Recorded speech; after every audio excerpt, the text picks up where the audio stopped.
trend as it moved northward. Uh-huh.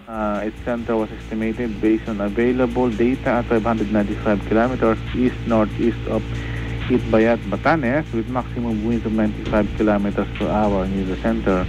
Okay. And gustiness of up to 120 kph. It is forecast to move north at 19 kph. The tropical storm Maring is expected to be at 460 kilometers northeast of Itbayat by tomorrow morning. So we expect by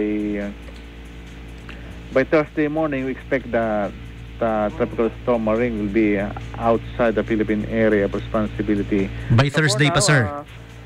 We expect na ang tropical storm Maring will enhance southwest monsoon, which will affect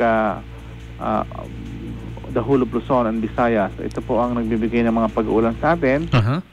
And we expect a 10 to 40 millimeters per hour estimated rainfall amount.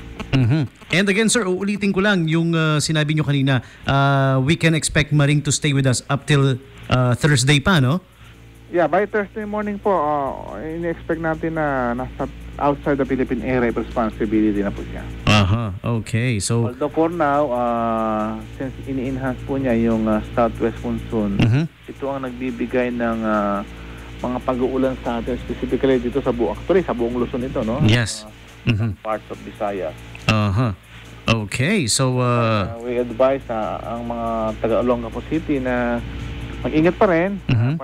Yung mga paglalabas po tayo, kung hindi rin lang importante, so siguro it's better na stay muna tayo sa bahay.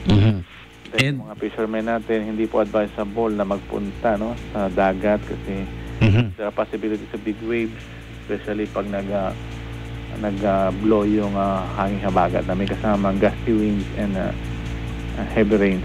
Opo. Kasama po, sir, sa precaution na yan, syempre na rin yung mga taga Greater Subic Bay Area, di ba? Parts of Bataan, the Subic Bay Freeport, of course, Zambales and Pampanga, right? Yes, sir. Yung sakop ng Greater Subic Bay Area. Medyo matataas na lugar, no? Yung possible landslide. Siyempre, mas alam nila yung area nila. So, usually, pag meron tayong continuous rain, medyo nasaturate kasi lupa, kaya lumalambot, yan nagkakos ng mga landslide. Ulitin ko lang, sir, sa ngayon po, nasaan uli yung yung pinaka-sentro ng bagyo?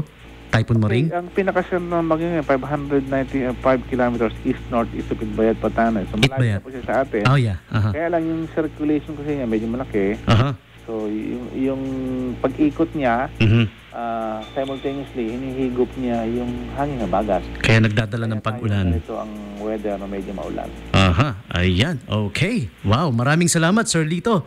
Thank you para sa isang napaka-importanting update, of course, coming from Pag-asa. Okay. Very welcome po. And maraming salamat, sir. Continue what you're doing there. Mabuhay po kayo. Salamat po. Alright. There you have it, people. Mr. Lito Mirador of Pag-asa. Alright. And giving us the live update. And we'll be back with more of your requested songs. But for now, we need to pause for a short break. So please stick around. We will be right back. 89.5 Subic Bay Radio. The Philippine Broadcasting Service, DWSB-FM, SBMA-FM radio station, 89.5 Subic Bay Radio.